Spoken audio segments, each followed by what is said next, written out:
ഓം അമൃതേശ്വരി നമഃ. സ്വയം പ്രഭാഗതി. ഇന്നുണ്ണി നല്ല ഉത്സാഹത്തോടെയാണല്ലോ രാമായണ കഥ കേൾക്കാനിരിക്കണേ. അതെന്താ അറിയോ, സീതാന്വേഷണം തുടങ്ങിയല്ലോ. ഹനുമാന്റെ കഥ കേൾക്കാൻ ഉണ്ണിക്ക് ഇഷ്ട. ഹനുമാൻ ചിരഞ്ജീവി അല്ലേ ഉണ്ണി? എവിടെ രാമനാമുണ്ടോ അവിടെ ഭക്ത ഹനുമാനും ഉണ്ടാവും. മാത്രല്ല ഉത്തമ ഭക്തിക്ക് മാതൃകയാണ് ഹനുമാന്റെ ദാസ്യഭാവം. ഇനി നമ്മൾ ഇന്നലത്തെ കഥയുടെ ബാക്കി തുടങ്ങാം. അങ്ങനെ ലക്ഷ്മണനും സുഗ്രീവനും ഹനുമാൻ, നീലൻ, അംഗദൻ തുടങ്ങിയ ആ വാനരസംഘം മുഴുവനും ശ്രീരാമ സന്നിധിയിലേക്ക് പുറപ്പെട്ടു. ഗുഹാദ്വാരത്തില് ശ്രീരാമൻ ഇരിക്കുന്നത് അവർ ദൂരത്തുനിന്ന് തന്നെ കണ്ടു. പ്രവർഷണം എന്നുള്ള ഗുഹ പറഞ്ഞല്ലോ. ശ്രീരാമനെ കണ്ടാ അറിയാ കഠിനായിട്ടുള്ള ദുഃഖമുണ്ട് സീതാദേവിയെ പിരിഞ്ഞേല്. എന്നിട്ടും പുഞ്ചിരിയോടെ തന്നെ ഇവരെ സ്വീകരിച്ചു. സുഗ്രീവനെ സ്നേഹപൂർവ്വം ആലിംഗനം ചെയ്തിട്ട് അരികിൽ പിടിച്ചിരുത്തി. എന്നിട്ട് ചോദിച്ചു, സൗഖ്യല്ലേ സുഗ്രീവ? സുഗ്രീവൻ ഇത് കേട്ടപ്പോൾ വളരെ സന്തോഷമായി. സുഗ്രീവൻ ശരിക്കും വിചാരിച്ചെന്താ അറിയോ, ശ്രീരാമൻ ദേഷ്യപ്പെട്ടിട്ടുണ്ടാവും, ഇനിയിപ്പോൾ അവിടെ പോയാൽ എന്തൊക്കെ ഉണ്ടാവുക നമുക്ക് ആകപ്പാടെ പരിഭ്രമിച്ചിട്ടാ പോയതേ. അപ്പോൾ സുഗ്രീവൻ സന്തോഷത്തോടെ പറയാണ്, ഭഗവാനെ, ഇതാ അങ്ങയുടെ സേവനത്തിന് സന്നദ്ധരായിട്ടുള്ള വന്ന എൻ്റെ വാനര സൈന്യങ്ങളാണ് ഇവര്. ഓരോരുത്തരുടെയും കഴിവിനെക്കുറിച്ചും ശക്തിയെക്കുറിച്ചും ഒക്കെ സുഗ്രീവൻ വിസ്തരിച്ച് ശ്രീരാമനെ കേൾപ്പിച്ചു. ശക്തനായിട്ടുള്ള ജാമ്പവാനാ എൻ്റെ സേനാനായകൻ.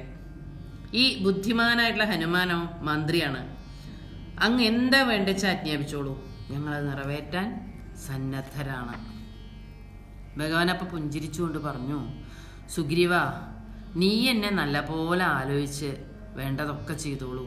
അമ്പൂറ്റിയമ്മ ചെയ്യാറില്ലേ, അതുപോലെ അമ്പൂറ്റിയമ്മ നമ്മളെ എല്ലാവരെയും കൊണ്ടും ചെയ്യിപ്പിക്കും. അമ്പൂറ്റിയമ്മ തന്നെയാണ് ശരിക്കും ചെയ്യണത്. സുഗ്രീവൻ ഇത് കേട്ടതും തൻ്റെ സൈന്യത്തെ നാലാക്കി ഭാഗിച്ചു. 100,000 പേരെ വീതം ഓരോ ദിക്കിലേക്കും അങ്ങോട്ട് നിയോഗിച്ചു. 30 ദിവസം സമയം കൊടുത്തു അവർക്ക്. ഇതിനകം ഈ 30 ദിവസത്തിനകം സീതാന്വേഷണം പൂർത്തിയാക്കി തിരിച്ചു വന്നോളാം, അല്ലെങ്കിലോ വധശിക്ഷയായിരിക്കും ഫലം എന്ന് ഓർമ്മിപ്പിച്ചു. വാനരന്മാരങ്ങനെ പുറപ്പെട്ടു. അപ്പോഴാണ് ഹനുമാൻ ഭക്തിയോട് കൂടിയിട്ട് ശ്രീരാമൻ്റെ പാദങ്ങളിൽ നമസ്കരിച്ച് തൊഴുതു നിന്നത്. ഉടനെ ഭഗവാൻ തൻ്റെ കയ്യിൽ കിടന്ന മോതിരം ഹനുമാൻ ഊരിക്കൊടുത്തിട്ട് പറഞ്ഞു, വായുപുത്ര, എൻ്റെ പേര് കൊത്തിയ മോതിര ഇത് നീ സീതയുടെ കയ്യിൽ കൊടുക്കണം. സീതയ്ക്ക് വിശ്വാസമാവാൻ വേണ്ടിയാണ് ഇത് കൊടുക്കുന്നത്. ഈ കാര്യം നിറവേറ്റാൻ പ്രാപ്തിയുള്ളവൻ ഹനുമാനെ നീ മാത്രമാണ്. ശ്രീരാമൻ ദൂതനായി പറഞ്ഞയച്ചത് ഹനുമാനെയാണെന്ന് സീതയ്ക്ക് ഉറപ്പാവണ്ടേ. അതിനായിട്ട് ഹനുമാന്റെ ചെവിയിൽ ഒരടയാള വാക്യവും ശ്രീരാമദേവൻ പറഞ്ഞു കൊടുത്തു. മുത്തശ്ശി, ഇനിയാണ് അന്വേഷണം തുടങ്ങുന്നത് അല്ലേ? അതെ ഉണ്ണി. സീതയെ മോഷ്ടിച്ചു കൊണ്ടുപോയ രാവണന്റെ വാസസ്ഥാനം തെക്ക് ദിക്കിലാണല്ലോ. ആ ദിക്ക് നോക്കി ജാമ്പവാൻ, നീലൻ തുടങ്ങിയവരുടെ നേതൃത്വത്തില് വാനരപ്പട അങ്ങനെ പോവുകയാണ്. വഴിയുള്ള പർവ്വതങ്ങളിലെ, പട്ടണങ്ങളിലെ, കാടുകളിലെ ഒക്കെ അവർ അരിച്ചു പെറുക്കി നോക്കി. സീതയെ അന്വേഷിച്ചു, കണ്ടുകിട്ടിയില്ല. പിന്നെ വിന്ധ്യാപർവ്വതത്തിലെ കൊടുങ്കാട്ടിലെത്തിയപ്പോഴോ കാട്ടുമൃഗങ്ങളെയൊക്കെ കടിച്ചു നിന്ന ഒരു രാക്ഷസനെ കണ്ടപ്പോൾ അവർ വിചാരിച്ചു ഇതായിരിക്കും രാവണനെന്ന്. ഉടനെ അവൻ്റെ കഥ കഴിച്ചു. പിന്നെ ഇങ്ങനെ അവർ നടക്കുകയാണ്. ഇരുളടഞ്ഞ കാട്ടിലെത്തി എന്ന് പറഞ്ഞാൽ എന്താ, നല്ല കൂരിരുട്ട്. കുറേ നേരമായില്ലോ നടക്കാൻ തുടങ്ങിയിട്ട്. വല്ലാത്ത വിശപ്പുണ്ട്, ദാഹമുണ്ട്. ചുണ്ടും നാവും തൊണ്ടയൊക്കെ വല്ലാണ്ട് വരണ്ടിരിക്കണു. ഇനി ഒരടി പോലും നടക്കാൻ ശേഷിയില്ല എന്നായി അവർക്കൊക്കെ. അപ്പോ ആ വലിയ കാട്ടില് ഒരരുവിയോ കുളോ ഒന്നും കണ്ടില്ലേ അവര്? ഇല്ല ഉണ്ണി. അവരങ്ങനെ വെള്ളം തേടി നടക്കുമ്പോഴാ ഒരു ഗുഹ കണ്ടു. ഗുഹയുടെ മുഖമൊക്കെ വള്ളിപ്പടർപ്പ് കൊണ്ട് ഏതാണ്ട് മിക്കവാറും മൂടിയിട്ടുണ്ട്. എന്നാൽ അതിൻ്റെ ഉള്ളിൽ നിന്ന് പക്ഷികൾ പുറത്തേക്ക് പറന്നു വരുന്നത് അവർ കണ്ടു. ഒരത്ഭുതം എന്താ വെച്ചാൽ പക്ഷികളുടെ ചിറകിൽ നിന്ന് വെള്ളം ഇറ്റിട്ട് വീഴുന്നുണ്ട്. ഇത് വാനരന്മാർ ശ്രദ്ധിച്ചു. ഇപ്പം എന്തായാലും ഈ ഗുഹയ്ക്കുള്ളിൽ കിടന്നാൽ കുടിക്കാൻ വെള്ളം കിട്ടുമെന്ന് അവർ ചിന്തിച്ചു. ഹനുമാന്റെ നേതൃത്വത്തിൽ അവർ ഗുഹയ്ക്കുള്ളിലേക്ക് കടന്നു. പക്ഷേ വാനരന്മാര് ശരിക്കും അങ്ങോട്ട് പരിഭ്രമിച്ചു. അതെന്താ മുത്തശ്ശി, പരിഭ്രമിക്കാൻ എന്താ കാരണം? പേടിപ്പെടുത്തണ വല്ലതും കണ്ടു അവര് ഗുഹയ്ക്കുള്ളില്? അതല്ല, കൂരിരുട്ടാ ഗുഹയുടെ അകത്ത്. പരസ്പരം കാണാൻ പോലും പറ്റണില്ല, അത്രയ്ക്ക് ഇരുട്ട്. അപ്പൊ പേടിയുണ്ടാവില്ലേ? എങ്ങോട്ട് തിരിയണം, എങ്ങോട്ട് നടക്കണം എന്നൊന്നും ആർക്കും നിശ്ചയില്ലാണ്ടേ. എന്നാൽ അവരൊരു സൂത്രം പ്രയോഗിച്ചു. പരസ്പരം കൈകൾ കോർത്തു പിടിച്ച് മുന്നോട്ട് വന്ന് നടന്നു നീങ്ങാൻ തുടങ്ങി. ബുദ്ധി തന്നെ. ഒറ്റയ്ക്കൊറ്റയ്ക്ക് നടന്നെങ്കിൽ അവര് വഴി തെറ്റിയിരുന്നു. കുറേ ദൂരം ചെന്നപ്പോഴാണ് നല്ല പ്രകാശം വരുന്നു. അതിമനോഹരമായിട്ടുള്ള സ്ഥലം, രത്നം പോലെ തിളങ്ങണ ജലം നിറഞ്ഞ കുളം, മധുരഫലം കാഴ്ച നിൽക്കുന്ന വൃക്ഷങ്ങൾ, മധുരമുള്ള തേന്, സ്വാദിഷ്ടങ്ങളായിട്ടുള്ള ആഹാരങ്ങളൊക്കെ ഒരുക്കി വെച്ച വാസഗൃഹങ്ങൾ. വാനരന്മാർക്ക് അത്ഭുതം ഉണ്ടായതേ. ഇതവരൊട്ടും പ്രതീക്ഷിച്ചതല്ലോ. അവർ പിന്നെയും നടന്നു. അപ്പോൾ രത്നം കൊണ്ട് തീർത്തൊരു സിംഹാസനത്തിൽ അതിതേജസ്സിൽ ഒരു തപസ്സിനി ഇരിക്കുന്നതാണ് അവർ കണ്ടത്. ജടയും മരവരിയും ധരിച്ച് ധ്യാനത്തിലിരിക്കുക അവർ. ആ തപസ്സിനിയുടെ മുമ്പിൽ വാനരന്മാർ ഹനുമാനോടൊപ്പം നമസ്കരിച്ചപ്പോൾ അവർ കണ്ണു തുറന്നു. സന്തോഷത്തോടെ അവർ ചോദിച്ചു, ആരാ നിങ്ങൾ? എന്തിനാ ഇവിടെ വന്നത്? ഇവിടേക്കുള്ള വഴി ആരാ നിങ്ങൾക്ക് പറഞ്ഞു തന്നത്? ഇനി നിങ്ങൾക്ക് എങ്ങോട്ടാ പോകേണ്ടത്? ഇത്രയും കേട്ടപ്പോൾ ഹനുമാൻ വിനയത്തോടെ അവരെ വണങ്ങിയ ശേഷം രാമകഥ പറയാൻ തുടങ്ങി. സീതാന്വേഷണത്തിനായി 4 ദിക്കിലേക്കും വാനര സംഘം പോയിട്ടുണ്ട്. തെക്ക് ദിക്കിലേക്ക് വന്ന 1,00,000 വാനരന്മാരാ ഞങ്ങൾ. നടന്ന് ഞങ്ങൾക്ക് വല്ലാത്ത വിശപ്പും ദാഹവും ഉണ്ട്.